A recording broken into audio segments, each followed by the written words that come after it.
He's left us with the turbulence. So I can say, brother jammers. I can say greetings to you, brother jammers. Once again, in his car. You know, he asked the question, who am I? Where am I going? And that's where his journey started from the bottom. Anyway, don't we have time to really go to the man's personal CV, which I'll be in front of about half an hour. We're just scratching the surface, right? Open mind, open heart, please welcome the great man. Jammer. Yes. Thank you, Dougie. Don't give me those introductions, man. I'm expecting miracles tonight. Firstly, I'd like to thank everybody individually, but I don't really like saying the word individual because it means in to divide you all. I'd like to, well, I don't even know what, I'm lost for words already, but I'd like to thank each and everyone for coming today. And firstly, I don't want to have a discussion about words, okay?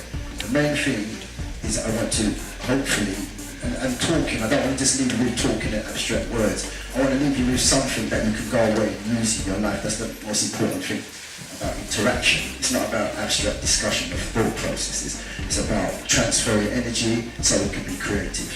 And basically, words are just values that are just audio sound. Words don't really mean nothing. Words are just a sound, attachment to something, to identify an object. So you just differentiate it from this object to this object, you give it a different sound. That's the basis of it. So let's start my presentation.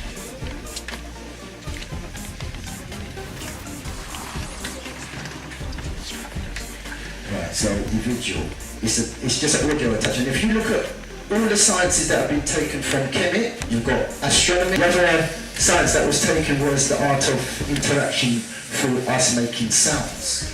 But if you look at every other science that they teach you, they tell you the details. They can tell you how many stars in the sky there are. They can tell you how many planets. They can tell you the DNA structures, your biological cells. They can tell you how many all the different minerals in the world and everything. But when it comes to giving you a skill to use, they just give you a sound, like speaking. What you do is speaking and talking. But what I want to show you is that we have a higher science. The first thing we have to recognize is who we are as a people and what we are. And we're not just a sound, we're not just a sound. If you look at a sound, even the sound of a man means something to be used. It means something related to hand. Because it's the words that they give you, there's a root word in Latin where you get the original word. If you look at man, manipulate, manicure, manual, it all relates to a hand. It doesn't relate to who you are as a person. To find out who you are as a person, you have to look that you are energy. You are an energy force, and you are based on energy, and your energy is formed into matter. You have an interaction with the earth. You have an interaction with the earth. You're a high-level device. You generate energy at a speed. What you do, when I'm talking to you, I am generating a thought pattern, vibrating energy molecules, air molecules at a rate of 767 miles an hour. That's what I'm doing now. I'm vibrating air particles at 760 miles an hour. And boat runs, was it 100 meters in just under 10 seconds? We transfer sound a mile in 5 seconds. That's the power that we are generating. It's not speaking, it's not talking. We've got divine energy that we are using at high level. When I'm speaking to you now, you're taking a vibration. It's going into your ear. Your ear is changing the pressure and sending that electrical impulse into your head to cause a psychological action where it will generate a thought processing. So you're not hearing me. I'm sending I'm vibrating air particles to you, and you're taking those air particles and reanalyzing them, and you are being able to process an idea from just me using the medium of sound to generate energy. We really have to understand who we are as a person, as a people.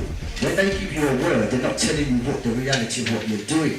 What you're actually doing, you're interacting with the minerals in the earth. You're actually constantly have a relationship with the earth by what you do, but they just say you've got 5 senses. And the 5 senses, the way they tell you your 5 senses, they're cutting you off from what you do because they do not explain what the 5 senses do.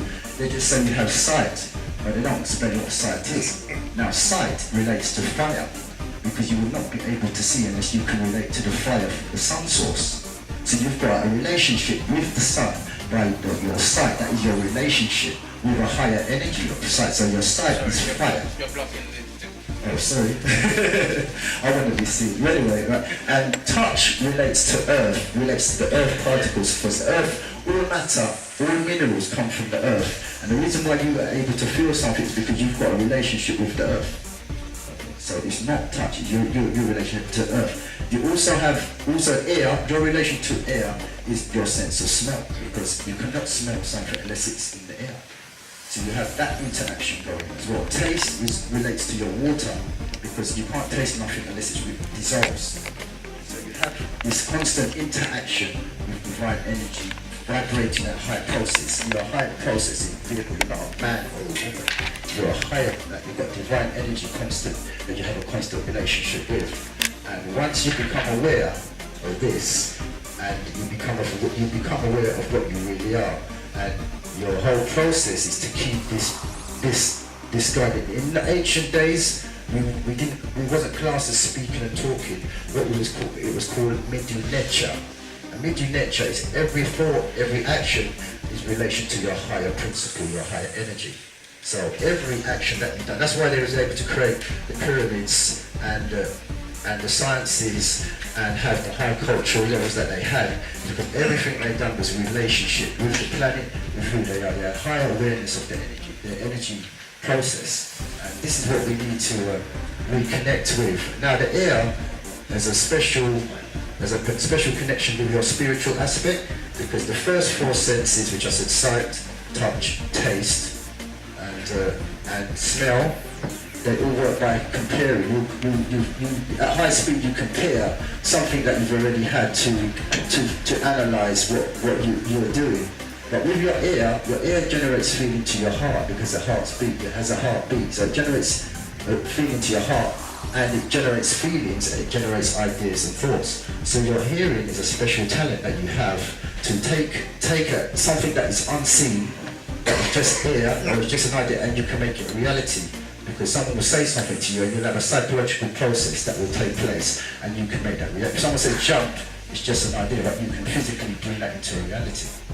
So, and they do know this process, and if you look into the words that they use, you can see the connection with yourself and the earth just by the sounding of what the words make. If you leave the letter, a letter is made there to make you let things happen to you. If you listen to the sound of a letter, it's to let things happen to you. If you look at the word earth, the first three letters of the word earth is, alright, and when you hear something, the last three letters of the word hear is Here. And when things become clear, the last three letters of the word clear is Here. And when things go in your ear, your ear, Right. okay, and then it goes to your heart. What is the middle? What's the middle three letters of the word? Ear. So the connection of these words, there's more to it than meets the eye. It's in the sound. Why is it that the earth, the first three letters of the word earth, is an ear? Why is it in the middle of the heart is the word ear? So there's a connection between the ear and the heart just by the sounds that they apply to these words, what I haven't told you about.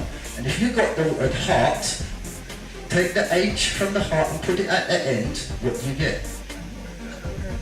And if you've got the word earth, take the H from the end of the earth and put it at the start, what have you got? So the interaction is in the sound. They already analysed this. Like in mathematics, the language that we speak, the words that we speak, is more than words, it's more than language. They've got rhetoric, they've got oratory, they've got linguistics, they've got phonetics, they've got morphology, but they don't teach you none of it. So you have to wonder, why is it that we've not been told this process? What is it that this process is what we use in our daily lives? It hasn't been discussed to us. Like a basic thing, like in the word return, there's two sounds in that one, but we're only shown the letter. We're shown R-E-T-U-R-N, and that's how we're learning. But we're not told about to look at the sounds of the words. And if you look at the sounds of the word in return, you see R-E means to go back. If you look into Latin, you see what R-E means again. If you look into word, so every time you see R-E, return, remember, recall, and I can't remember what I was going to say next. No, not really. But yeah, so RE means to go back. But in basic school, I at the O level, I was taught this. And if we was taught this, we'd be able to see more, and I would be able to analyse more about the words we use. So rerun means to go back. Now if you take that RE and turn it the other way around and make ER, it means to carry out an action. So rerun means to go back. Runner means to carry out the action of the run. Jumper means to carry out the action of the jump. So these basic sounds, when you look at the sounds, there's more to it than the words and the letters. There's another process in this. And when you hear the sounds that these words are making, and you look at the Latin roots of the words, you'll see that there's a different meaning in the actual words that we're using. And there's more to this, as I said, there's more to this than meets the eye. And what it boils down to is the people at the top, obviously, they do not want you to know what is really going on in the language system.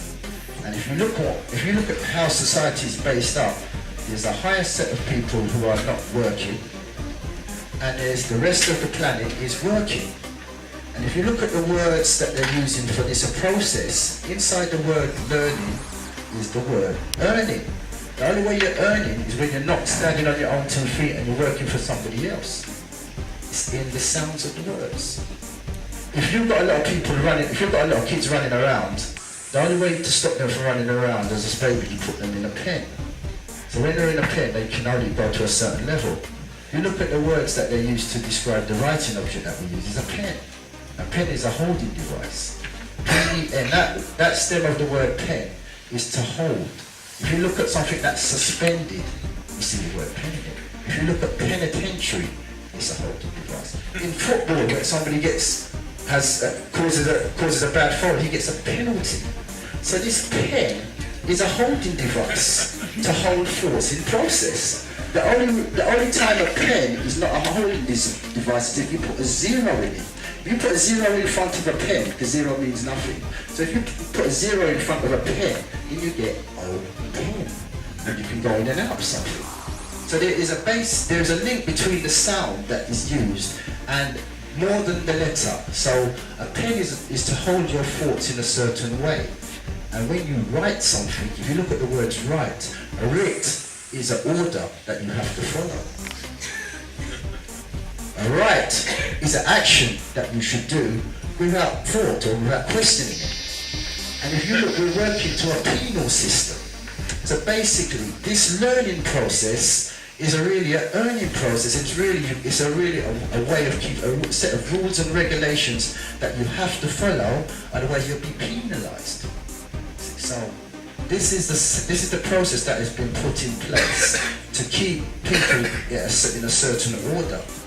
And so we have to look at, we have to really question. We've got to really question what are we doing as a people, what is everything really about, and look at the way these words have been put down. Because when you write, oh sorry, so and what it is, they give you a lot of words and make it that words is actually I wasn't even following the presentation. That you get carried away with these words, but do these words really mean anything? As I said, they're just audio signals of attachment. So you just see all these words and you start to analyse, and it's abstract. So when you're thinking about something, you're not really active. You're just thinking about the words, and then you're analysing the big words, trying to find out the meaning of that big word that leads to another big word that leads to another big word. But is it really making you sensible, or is it turning you into a nerd or absurd? So you listen to the word and you think, is this really true or is this really false? Because inside the word is just a sound, and if you look around town, it's making people go down and into a clown. And that's why some people are looking around or a clown, because they look at this word and think it's something really important. But is it important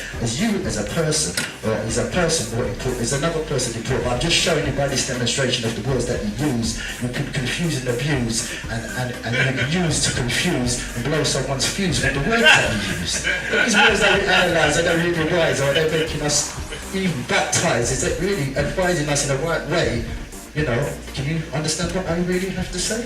But I'm just showing you with this wordplay that these sounds that they're giving us around town are making us down and turning us into a clown. Some of you are wearing a frown. But I'm just showing you the words that we use, they're not really anything at all. The most important thing that you have is your feelings. The feelings that you have generate a vibration. A vibration generates energy, energy brings a reality into effect. Like if I put my hand in your pocket and took your wallet, I know that by your feet you will be going to get that back. By the feeling that you have, you'll be getting that back. Yeah? But if you said you're going to go for a run tomorrow morning, doesn't matter what the weather is, by the feeling that you put in it, you're not even going to do it. You know already, you can predict your actions by your feelings. If you say, boy, if somebody takes my car, I'm doing something about it. By the word you said that, you've already predicted your action that's going to happen. If by the way you say, you know what, I'm going to go for a run tomorrow, just by the way you said it with your feeling, it's not happening. So what you have to analyse, really have to analyse your feelings, because the first thing that happened, especially during the slave process, is that they took away your feelings towards things, and they made you move towards things instead of your feelings as human beings. So what you have to get back, what I'm trying to do today, what I want to do today, I want everybody to walk away with something that they can use. And the first thing that you need to know is that you can predetermine your outcomes just by the feelings that you put to something. If you think someone stole something from you, by that feeling that you put in your head, you're going to do something about it. You know, but we have not got on the level important. We don't think things are important to us and really important to us anymore. So we don't apply feelings to actions until something really matters. But we really matter. So you know, you've got one life to live. Every action you do should be important because you are important. You're a divine energy device operating with divine energy at high level speed. You're not a man or a woman, you're not a word, you're not a sound, you're not a colour code. You have a value that is more divine than anything that mankind can find. So I hope this has opened your mind and it's opened you to take time out for yourself. Don't stand on a shelf. You can do more than you think you can do. When you put feelings into it, you can be mentally rich. So it's time to put on your own switch. I hope that gives you a bit of a... Sorry I didn't follow that. But I'll do something else later. What we're going to do now, we're going to open up the floor for question and answer because I know we ran slightly a bit behind time.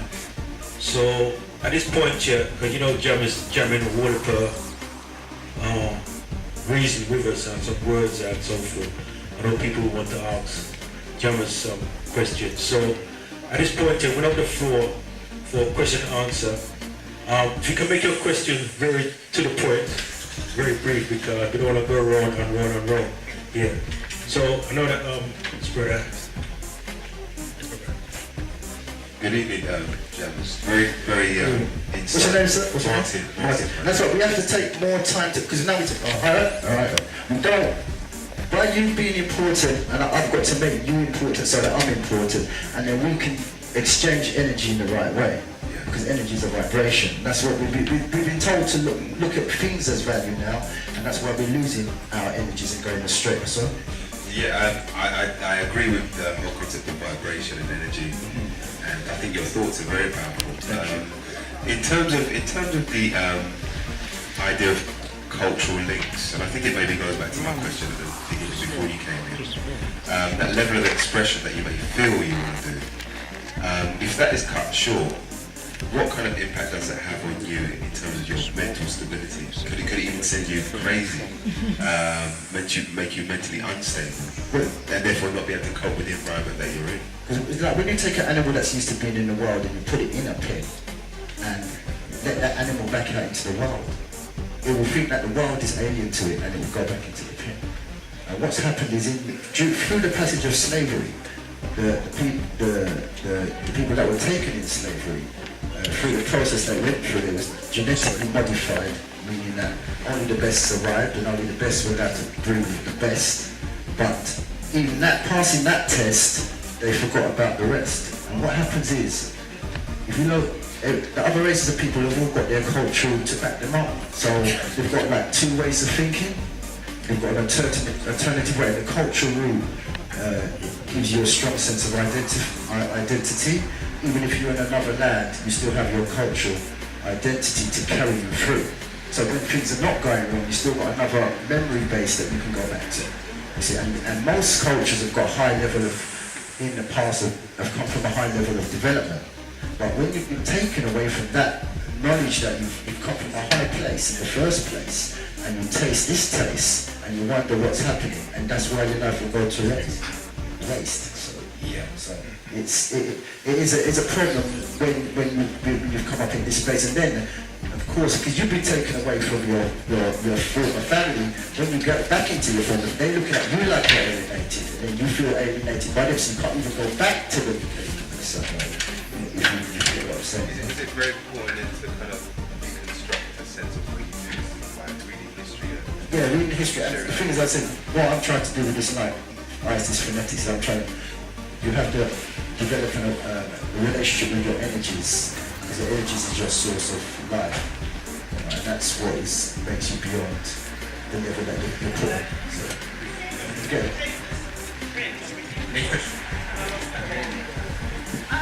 What you said is very, very interesting. But English is made up of Latin, some French and some German. And a few other bits and pieces thrown in for good luck. But you've used the word ear and mentioned it with other people, but how does it translate to, say, French or German or Spanish? Because obviously those words in those languages are completely different. Yeah, but actually, what it is people have got a level of perception, and I'm using the word ear because everybody can hear the word ear, and they know what I'm talking to when I meet the word ear. So it's just, as I said, it's just a sound. It has no value. The only value in the sound is the value that the person who's designed it is attaching to it. So whether I'm saying it in another language, it doesn't really mean anything. It's the actual use of what it's been put to, and it's actually, someone can say that they love you, and then next week they're going with somebody else. You know, so the word love, it doesn't have no attachment to it. It doesn't tell you what something is. It's the use of it. So that's what I'm trying to say with the words. Or the person it comes from. Or the person it comes from, so or the way it's used. And also in the word Latin, the root word of Latin is to conceal, to hide. So even though a lot of words got a Latin root, you have to look at inside the Latin root to find out the Kemetic root, to find the truth of the root in the word. So a lot of the problems with the dictionary and etymology, it only goes as far back as Latin. It doesn't go further than Latin. And that's where the problem is as well. Yes, any more questions?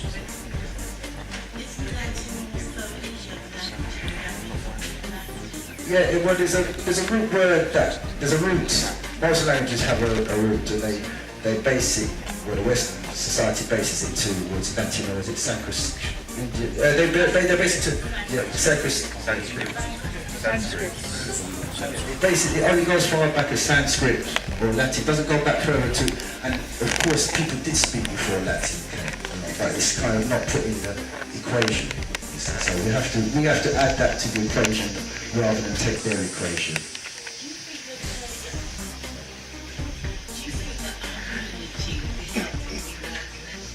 Definitely. As you can see by here, most of the words that are used, they've got a Latin root. And once you know the Latin roots, you can see the connection between a lot of the words. And another problem is, in ancient Kemet, the reason why they was able to acquire that level of knowledge is because if you look at the way they wrote, so they wrote like this. That's how they wrote, from back to front, left to right, upside down. So when they looked at words or pictures, their brain was working at 360 degrees and were like working at Rubik's Cube. That's how the brain worked. So that's forcing you, just when looking at a picture, there's so many meanings put into that one picture. Like they say, a word is a picture is 1,000 words. So it makes your brain work in that way. But if you look at the way now we're taught this language, and actually the word taught comes from the Greek to auto, which means automatic. So we're not even learn to free think or freestyle like what I was doing, like when I blink I can talk quick, like when you think I can talk quick and I don't quick like that. We're not taught to do that. Yeah, we're not taught to freestyle, we're taught language in the opposite way than it was. Now we're taught from left to right. So it's not even left what's right. And in the word left is the word, if you play with let's left, you see the word felt, because we used to have feelings. Right now we're doing things the right way, like a ritual right way. So when you don't think, you just do things in the right way, or a ritual way, or a way you've been told that is right. And now we need to do what's left, because what's left behind is when we used to be able to feel things. So that's what's kind of happened with the language system. I think I lost where I started from with that, but yeah, basically you have to go back and look into this language in a different way. Definitely, I think definitely we need to look at the Latin roots of the words, because actually, because this is a core, as you can see, the core of most of a third of the English words consists of Latin, and mostly like inject means you can see like subject, project, you can see it all comes from the Latin root. You see, this is a key element of the language system. English language, mostly Latin language, we need to be learning. So. Yes. Anybody else got any questions you want to ask? Sorry, I just want to add a point. Because I know is it private schools or public schools, they learn language. That's right, it's a key element. And if you look at where language came from originally, an original set of people have a tone. The sun, original land, tone. And they set the tones. Tone is also a sound. And what happens if you look, everybody makes notes of the people with the tones. Look at the word note, you see the same letters as in the word tone. So the people with the tones will get, and people notice, if you look at the word, it's even in the sound of the word note, people will notice you, and people will put things in a notebook, because things are related to the sound basis. So basically, if you look at the word note and turn it backwards, you get Eton. Eton is one of the top 3 schools that produced over 19 prime ministers in the present. What did they study in there? They studied the ancient classical arts and plus the people with the tones. You see, so that level of that is where we need to be going in our education. We need to be going back to the classical education. And it's good. I'm not trying down the English. It's a good language, but when you've got a full understanding of it, then you can apply it. You can apply your thinking to it as well. So it's a good language. It's not a bad language. Just we've been denied the access, like poetry, literature, Latin. You know, it's analytical. It's an analytical language that you can use. So.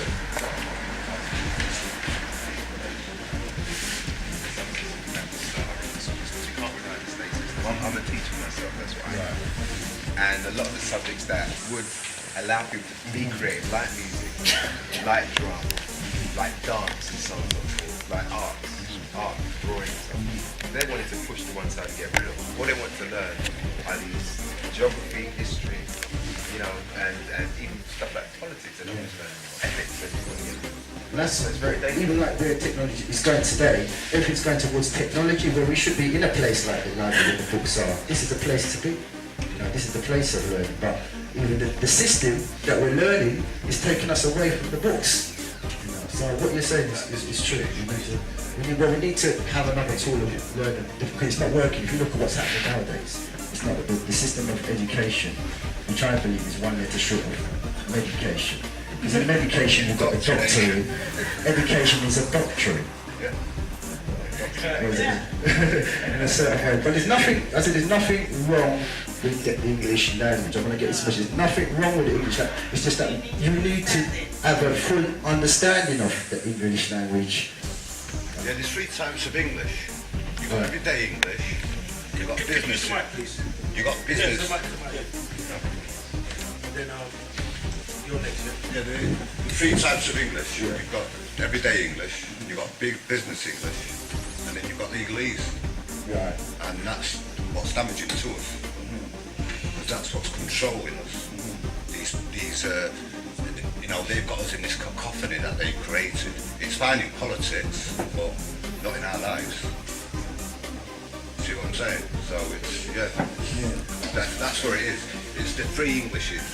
If you don't know, it's called tri-English. Right. It's 3 Englishes. If you don't know the 3, you're damned. That's where it is. We need to have this education. I mean, you learn English to learn Latin, then you changed it around. Or was it the other way around? It's all changed around. Thanks for that. Thank you. One. We've got an order, so you can put your hand up, so we have to go for the system. Yes, my brother. I like the way that you've explained how to look at words from the sound elements. So like t, you know, what does the t mean? So there's the sounds like p, you know, all these tones. and they probably have a root meaning in the just the sound itself. What makes up the words? Yeah, that's right. Sound can only be based on the parameters of your vocal and the frequencies that you can resonate. They can only, it's limited by your breathing. That's why A is the word A and Z is the word Z, and why they haven't told you what they mean. Why is A and A, why is Z and Z? They haven't told you that. But very simply, it's based on breathing. Based on breathing. The first sound that you make as a baby is ah! When you wake up in the morning, it's ah!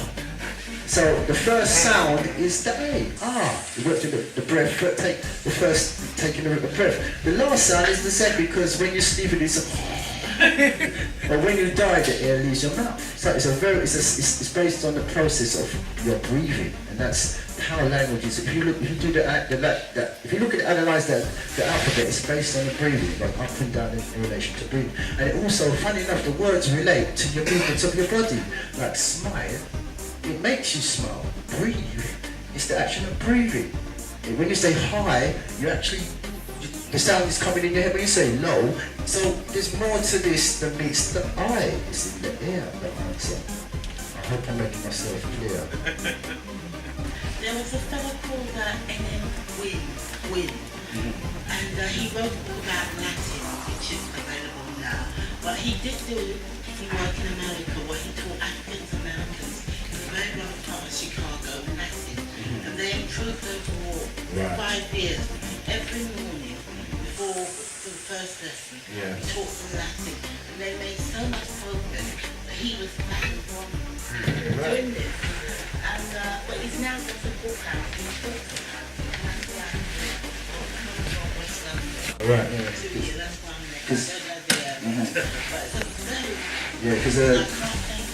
yeah. Latin is one of my best friends, because with Latin you find out the roots of the words, you find out the roots of, you learn to look at where the words are coming from, and you can see a meaning inside just the letters. You can see the meaning in them. Strength, vitality, music, energy, talk, instance, this is why internal understanding, historical understanding, and target and rest. That's what we're saying. But people can take something and try to make a connotative or twist the word around or whatever, or try to apply it, but you need to know the root of the word, the original use of the word, so that when someone does a twist the word around, you know that there's another meaning hidden in that, what it really means. Like certain words, like the word male in Latin means wicked. You know, so why would I want to be calling myself a male if male means wicked? Population means desecrate. You know, so when you look at these words and you look at the actions of certain males, and you look at the root of the word, then you have to analyse what is it really mean.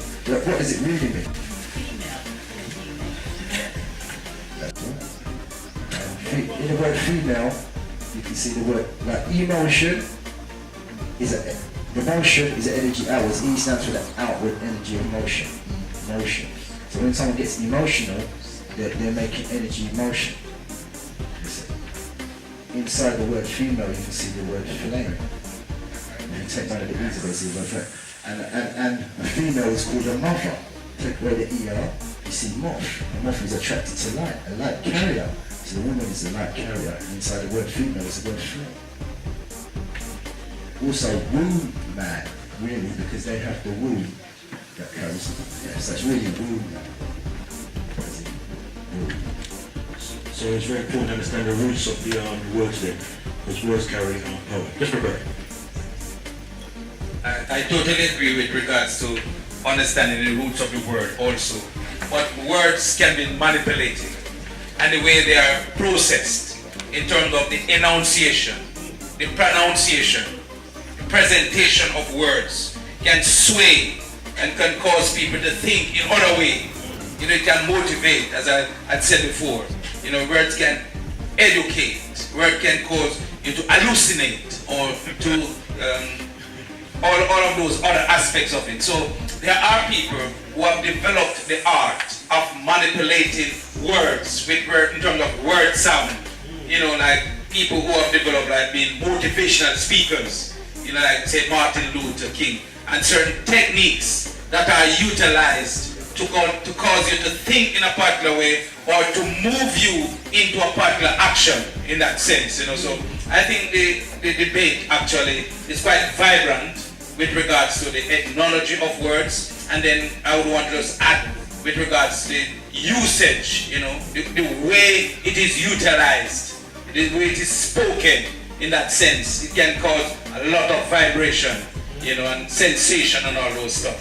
Very important. Yeah, good sort of well said. One of I just want to come to you. Did anybody answer it? Did you want to say anything? Yeah? Okay.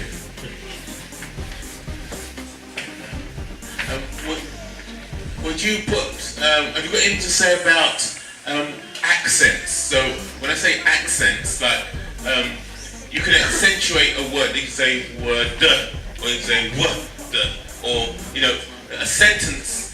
Different people can, when they're speaking, they can raise the voice at certain points in a sentence and lower their voice at a certain point in a sentence. So have you anything to say about accents and how accents are used to manipulate words? Well, basically, as I said, every word, sentence is an audio signal, it's just a sound. But the problem is that different cultures, different races attach values to the sound. And one of these values is the way you say something, the way you pronounce something. It immediately puts you in a category. That wouldn't be a problem, but not everybody is taught how to say the word in that way with elocution or articulation, or to give anybody the right motivation that they want to put themselves in that situation of a higher level. So you have to, the first thing we have to know is the value system in place, and then you will know what you need to do. But unfortunately, for me and you don't know the value system, but as your accent is defined by the way you speak, you're already put in a category. By your colour value, you're already put in a category. But you're colour coded, because you're not called a human, you're called a colour. Why are you called a colour? Because in law, colour means to disguise something. So you have to wonder why you call this colour.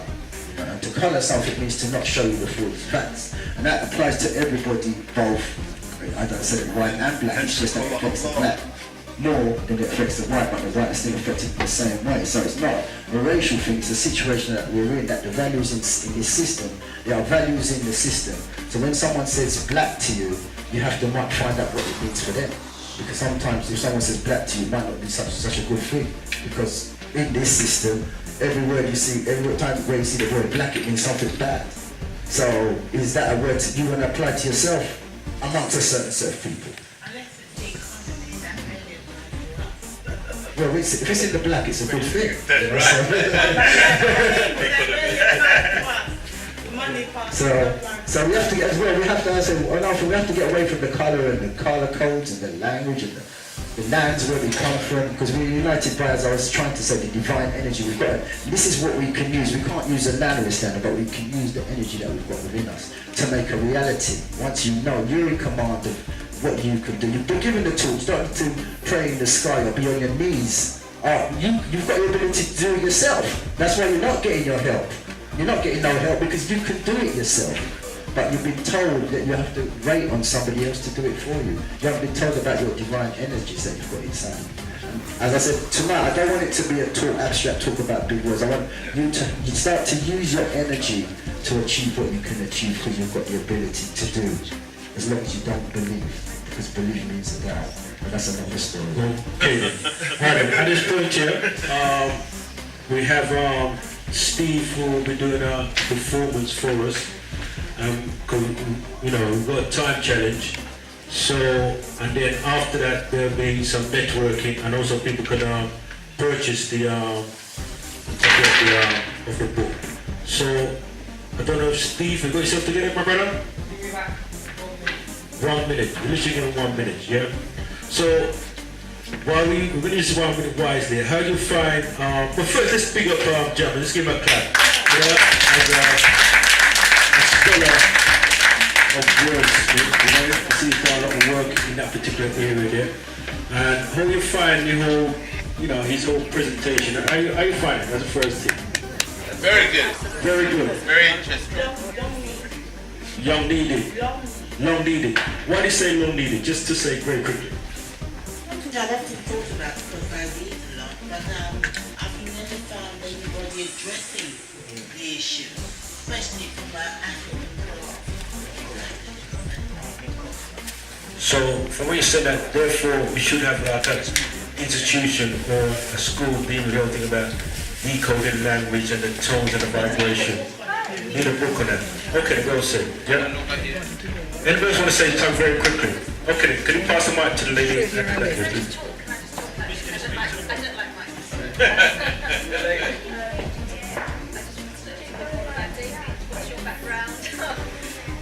Like I said, if we go to that right now, we'll be here for another half an hour. We're only scratching the surface of everything. I'm not university trained, or I just found that looking at words in a different way through one experience. But I haven't been through the schooling or none of that, and that's what gave me a different way of looking at words. That's why we've all got the ability to rise, but we don't need it. The education doesn't really teach you. If you're in a jungle, you haven't got nothing to teach you except your own self, and that's what you've got to look into yourself. Yes, very quickly, anybody want to say anything in terms of what's been said so far, or in terms of being inspired? Has anybody got anything quickly who hasn't said anything, you know? Would like to say something. So we're trying to encourage many people to participate. Yeah? Okay then. Alright. Does anybody want to say this final word? What do you think to say? Let's put it, one second. Yeah, well, just to mirror what you've said, I think it has been quite an interesting evening, and we've had lots of views and opinions here, and DJ Buzzy in my team have given a wonderful response to his work. I was a pity that he didn't get time to give you the visual presentations, because it was meant to be 2 visual presentations, but obviously he had a challenge, and I hope that you have taken away something here this evening, and that it might have ignited your thinking in terms of language, sound and energy. Now we're having a performance here by Steve, and he will be doing a musical performance on the kura from Ethiopia, and he's going to give you a musical performance. So do give Steve a moment.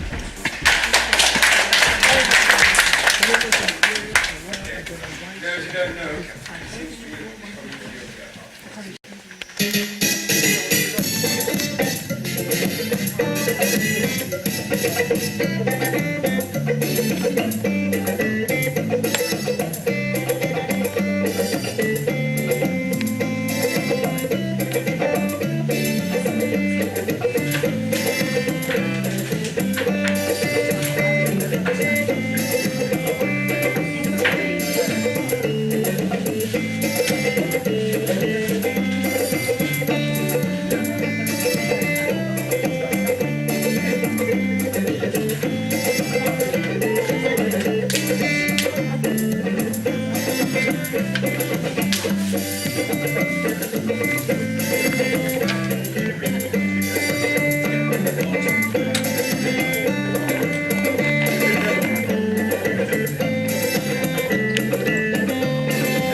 which are my two jammers, the main guy that gave the presentation, and if you want to avail yourself a copy, it goes much deeper into some of the things you talk about, query all different angles. So if you want to have a more in-depth understanding of what TS jammers I've said this evening, the book is available here. It's £12 and it's available. So 25 minutes. Again, we appreciate you and thank you for coming, for taking the time in the cold.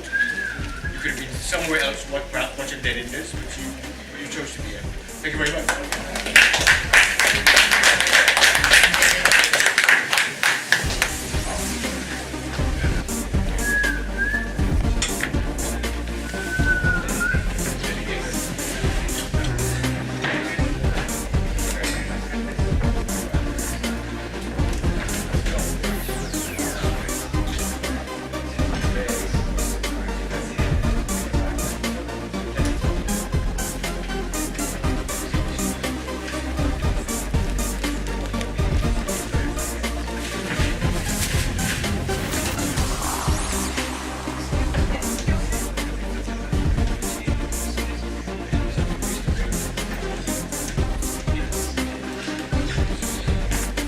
Before you go, please, we would like to get names and email and all that stuff, so that we can keep in touch.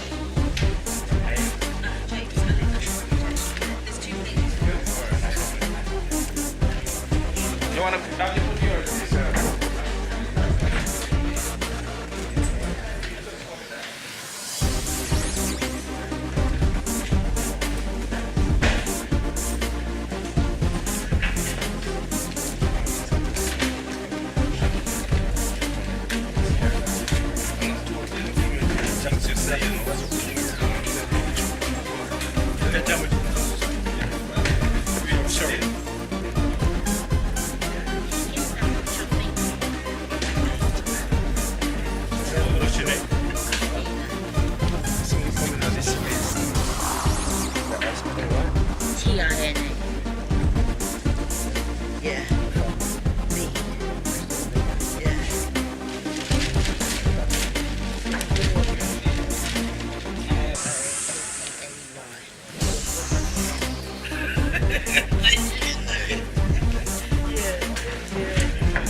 Decoding.